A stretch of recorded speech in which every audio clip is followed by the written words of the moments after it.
Bismillahirrahmanirrahim. Alhamdulillahirabbil alamin wassalatu wassalamu ala asyrafil anbiya'il mursalin sayyidina Muhammadin wa ala alihi wa sahbihi ajma'in. Rabbi shrah li sadri wa yassir li amri wahlul 'uqdatam min lisani yafqahu qawli. Qalu subhanaka la ilma lana illa ma 'allamtana innaka antal alimul hakim. Ila hadratil habibil mustafa sallallahu alaihi wasallam wa ala niyatin shifaa rafil bala wa nasri 'ala al-a'da wa qada'il haja wa taysiril umuri wal qabul wa amla mutaqabbalah wa ila arwahi man sabaqana ila rahmatillah bi sirri suratil Fatihah. أعوذ بالله من الشيطان الرجيم بسم الله الرحمن الرحيم الحمد لله رب العالمين الرحمن الرحيم مالك يوم الدين إياك نعبد وإياك نستعين اهدنا الصراط المستقيم صراط الذين أنعمت عليهم غير المغضوب عليهم ولا الضالين آمين بسم الله الرحمن الرحيم اللهم افتح علينا فتوح العارفين وفقهنا في الدين وعلمنا التأويل واهدنا إلى سواء السبيل اللهم انفعنا وارفعنا وشرفنا بعلم نافع وانفع به أنفسنا وأهلنا وطارنا وديارنا وجميع المسلمين يا إله العالمين ربنا زدنا علما وزدنا فهما قال الشيخ معالي فدعوا الله فبه وبكم في الدارين آمين. Assalamualaikum warahmatullahi wabarakatuh. Semoga penulis dirafakkan, ditingkatkan darajatnya di sisi Allah SWT, dan semoga kita mendapat manfaat daripada apa yang telah ditulis oleh penulis, insya-Allah. Alhamdulillah, kita akan sambung daripada kitab Indahnya Hidup Bersyariat pada muka surat yang ke-32, doa asas untuk anak-anak. Doa asas untuk anak-anak, maksudnya untuk kita ibu bapa menghafalkannya dan juga untuk anak-anak kita menghafal dan mengamalkannya. Setelah diasuh untuk mengenal Allah dan Rasul, sebagaimana kita telah dalam pengajian yang lalu, kita mengajar tentang mengenali Allah SWT, pencipta kita, dan juga mengenal Rasul-Rasul kita. Latihan solat, mengajarkan anak-anak kita untuk bersolat, membaca Al-Quran, kepentingan membaca Al-Quran untuk anak-anak, ini basic pengajian yang perlu dilalui oleh anak-anak kita. Dan mengetahui sedikit kisah-kisah Nabi yang telah dinyatakan pada minggu-minggu yang lalu tentang Ulul Azmi.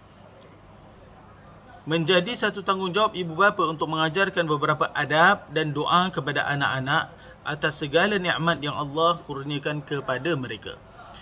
Jadi anak-anak kita mulakan dengan mengenalkan siapa itu Allah SWT, kemudian siapa itu Rasulullah SAW, kemudian kisah-kisah tentang Allah SAW, Muhammad, Nabi-Nabi yang lain, kemudian kepentingan mempelajari Al-Quran, dan seterusnya kita akan mengajar mereka tentang Allahumma salli ala sayyidina Muhammad, beberapa doa dan adab untuk mereka amalkan. Doa, sebagaimana kita tahu, ia merupakan satu pergantungan harapan kepada Allah SWT, agar Allah SWT sentiasa memberi perlindungan kepada kita dalam setiap gerak kerja harian kita. Maksudnya apa? Bila kita berdoa ini, kita menunjukkan yang diri kita ini adalah hamba, Allah adalah Tuhan kita. Kita memerlukan Allah SWT. Mintalah apa-apa, harta perkara-perkara yang kecil pun kita minta. Ya Allah, selamatkanlah aku daripada Tampines hingga sampai ke Masjid Istighfar. Ya Allah, selamatkanlah aku daripada benda-benda yang tidak baik di online dan offline. Ya Allah, biarlah aku nampak benda-benda yang baik saja. Ya Allah, kasihlah aku menjadi orang yang positif. Ya Allah, kasihlah aku menjadi orang yang syukur atas segala nikmat, sabar atas segala ujian. Mintalah semua itu daripada Allah SWT. Ya Allah, murahkan rezeki aku. Ya Allah, sekiranya rezekiku di langit, maka turunkanlah. Jikanya di bumi, keluarkanlah. Jika ia jauh, dekatkanlah. Jika ia payah, mudahkanlah. Jika ia haram, sucikanlah. Mintalah semua itu kepada Allah SWT, yang menunjukkan yang diri kita adalah hamba dan Allah SWT adalah Tuhan kita. Yang pertama, doa ketika makan. Paling mudah, doa kita, semua orang makan. Ada yang tak makan? Kalau awak puasa pun awak makan ketika buka puasa. Jadi ajarkan kepada anak-anak kita doa ketika makan. Ada beberapa doa, antaranya adalah Allahumma ja'alhu rizqan tayyibah la tabi'ata fihi wala hisab. Satu doanya begitu. Allahumma ja'alhu rizqan tayyibah, ya Allah, jadikanlah ia makanan, yakni rezeki yang baik untuk diriku, la tabi'ata fihi wala hisaban, tiada tuntutan padanya, tiada pula hisab. Itu antara doa makan. Yang biasa kita dengar adalah Allahumma barik lana fima razaqtana wa qina adzaban nar. Allahumma barik lana fima razaqtana wa qina adzaban nar. Allahumma barik lana, ya Allah, berkatilah kami. Fima razaqtana, berkatilah kami rezeki yang telah Engkau kurniakan kepada kami. Wa qina adzabannar, dan jauhkanlah, peliharalah kami daripada api neraka. Kan baik doa tu, masya-Allah. Kita minta berkat dalam apa yang Allah berikan, rezeki yang Allah berikan. Kita acknowledge yang makan minum kita adalah rezeki daripada Allah SWT. Dan at the same time kita ingat tentang api neraka, maka kita minta Allah untuk pelihara kita daripadanya. Jadi bukan sekadar Allah beri Nabi mana, tidak. Bila kita minta keberkatan itu akan nikmat yang berterusan, nikmat yang bermanfaat. Jadi makan yang bermanfaat, insya-Allah. Kemudian barulah menyuap makanan, mengangkat minuman dengan menggunakan tangan kanan. Adabnya juga tangan kanan untuk makan. Dianjurkan makan dan minum sambil duduk. Ini anjurannya. Makan dan minum sambil duduk. Jadi ini adab yang pertama. Doa dan adab pertama adalah doa makan dan juga cara makan. Ini diajarkan kepada anak-anak kita. Nampak anak kita makan diri, duduk please. Dan anak kita minum diri, duduk please. Ingatkan. Berapa kali ustaz nak kena ingatkan? 2000 kali kita ingatkan. Kalau lepas 2000 kali baru kita boleh mengamuk. Jadi ceritanya ingatkan saja. Ya, insya-Allah. Kedua, doa sesudah makan. Doa sesudah makan.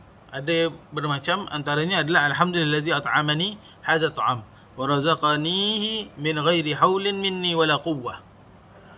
Ya Allah, segala puji bagi Engkau yang telah memberi makanan ini kepadaku dan memberi rezeki kepadaku tanpa daya dan kekuatanku. Apa yang kita dapat itu kita usaha, tapi semuanya dengan izin Allah SWT. Atau yang biasa kita dengar doanya apa? Alhamdulillahillazi ahyana. Itu bangun tidur. Alhamdulillahillazi at'amana wa saqana wa ja'alana minal muslimin.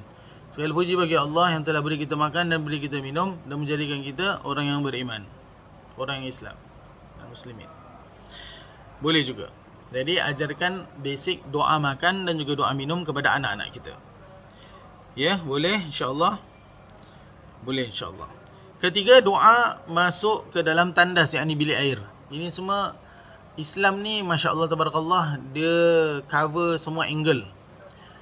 Jadi angle makan dah, angle minum dah, angle masuk bilik air pun dia ajar.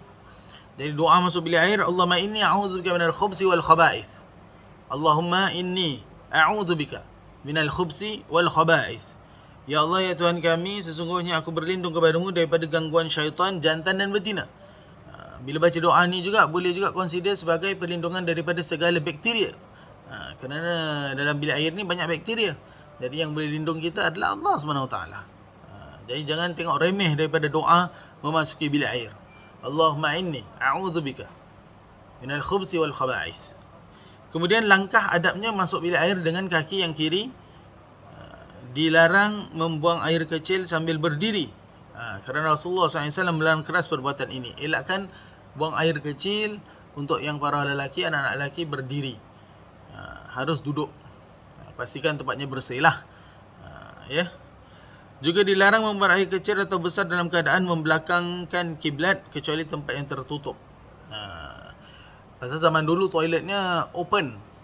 Zaman sekarang semuanya tertutup dengan dinding. Jadi insya-Allah tak ada masalah. Ya, wallahu taala a'lam.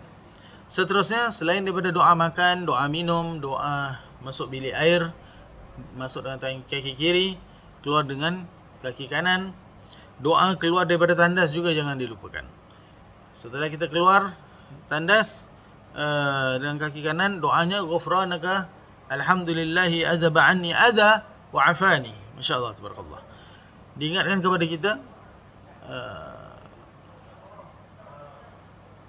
kepada kita tentang sakitnya kalaulah nikmat buang air itu tidak diberikan. Kalau kita semua tak boleh buang air, itu satu siksaan. Jadi kita minta Allah ghufranaka, ampunkan kepadaku ya Allah segala puji bagimu yang telah mengelakkan bahaya dariku. Kerana kalau tidak buang air kecil, buang air besar, ia akan menjadi bahaya dan mudarat untuk diri kita. Jadi itu juga satu nikmat dapat buang air besar ataupun kecil. Jadi jangan lepas daripada puji Allah dan terima kasih kepada Allah SWT. Alhamdulillahi adzaba anni adza, bahaya, wa afani, dan menyihatkan tubuh badanku. Masya Allah. Bukankah kita menjadi orang yang beriman sentiasa ingat kepada Allah SWT? Ketika makan ingat Allah, ketika habis makan ingat Allah, ketika nak masuk bilik air ingat Allah, minta perlindungan, ketika keluar syukur kerana telah selamat segala urusan dalam bilik air. dengan selamat. Wallahu taala alam, kita berhenti di sini dulu, kita sambung kepada doa-doa dan adab-adab yang lain pada sesi yang akan datang insya-Allah. Mudah-mudahan dapat kita hafalkan, terutama ibu bapa terlebih dahulu, kemudian kepada anak-anak kita insya-Allah. Wassalamualaikum warahmatullahi taala wabarakatuh.